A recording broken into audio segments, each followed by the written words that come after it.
So last week, President Biden announced that the U.S. will withdraw all its remaining troops in Afghanistan before September, regardless of conditions on the ground.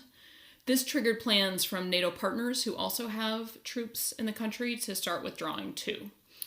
And over the past few years, we've seen halting efforts at peace talks to end the long-running war between the Taliban and the Afghan government. The US and the Taliban came to one limited agreement last year that paved the way for direct talks between the Taliban and the Afghan government. However, those efforts have been quite stop-start. We were meant to have the next round of those talks this coming weekend, but those have been postponed indefinitely now as the Taliban have pulled out.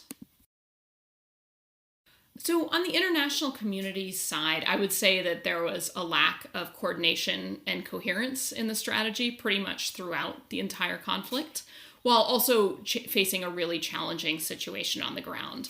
There were some decisions that were made right after the fall of the Taliban in 2001 that have turned out to have really bad effects. So the choice to make the Afghan presidency a really powerful office, combined with the initial light footprint of international support, and on the US side, the choice to invade Iraq, which sort of took the eye off the ball.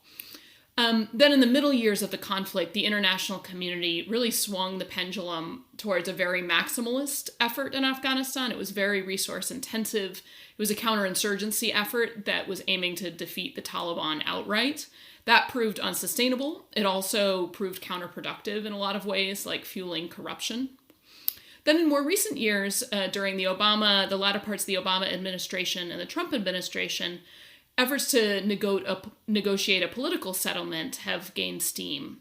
I would say that by the standards of peace processes, which are always halting, there was a lot of good work that happened, but it was often undermined by the mercurial nature of President Trump.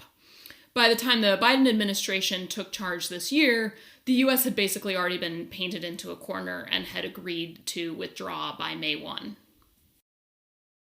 So Afghanistan is in for still more conflict, and I think the United States needs to use the very limited leverage it does still have to influence the things we care most about on women's rights, on minority rights, on Afghanistan remaining a republic, on its security forces remaining afloat, and on counterterrorism. The Afghan government will likely continue to be dependent on external foreign aid, so that represents a little bit of leverage, although I don't think we should overstate that. In addition, I think that the humanitarian situation, which is already dire, is likely to get even worse, and so the United States needs to keep up humanitarian aid. And then finally, the United States needs to keep faith with the many Afghans who have worked very hard to bring a brighter and more democratic future for their country. Many of these individuals will want to try to stay in Afghanistan, and I think we should support them as much as we possibly can from afar. But unfortunately, some of them will be in danger and will want to leave, and we owe it to them to give them immigration options.